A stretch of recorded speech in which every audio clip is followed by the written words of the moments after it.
This is going to be the last video for part 1, and I just want to kind of pull together some of the stuff that we've been learning so far.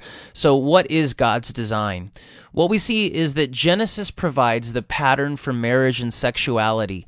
You may be wondering why we're spending so much time thinking and talking about Genesis and marriage, which doesn't explicitly talk about homosexuality, and it's because God's teaching in Genesis is the basis for the Bible's teaching on sexuality.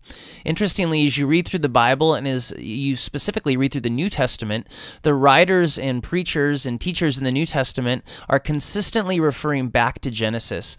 Genesis is the pattern to understand what God wants for our marriages and what God wants for our sexuality. And in Ephesians 5:22 through 33, the Apostle Paul gives some of his great teaching on marriage. You see that section there called Wives and Husbands. And in that section, he is telling us what God wants from the wife and what God wants from the husband. And in the section of the husband there, as he's making his argument and he's talking about Jesus and the church, he says in verse 31, he resets the definition of marriage. Therefore, a man shall leave his father and mother and hold fast to his wife, and the two shall become one flesh. He quotes from Genesis to help us, to help his people in his day understand marriage.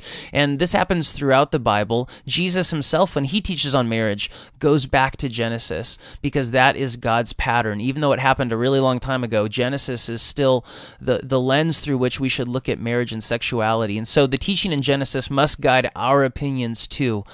We need to begin with Genesis and wrestle through that.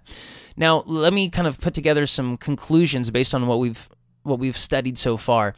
Homosexuality fails to follow the biblical pattern of sexuality for sexuality. I think that's what we see as we compare Genesis 1 and 2 with homosexuality, just 3 things in particular. Homosexuality is foundationally at odds with God's design for marriage.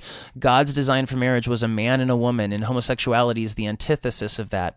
Homosexuality ignores the complementary role of gender. God made men and women unique and different and complementary, and we see that complementary relationship particularly in marriage and family. And of course, homosexuality ignores that. And thirdly, homosexuality ignores the biblical mandate to procreate. God said, fill the earth. When you get married, have children. Now, obviously, not every couple is going to have children. Not every couple can have children. But sort of the general pattern, the way it normally works is when you get married, you have kids. In homosexuality, that is obviously impossible. And so what is God's design? God's design for marriage is a committed heterosexual relationship.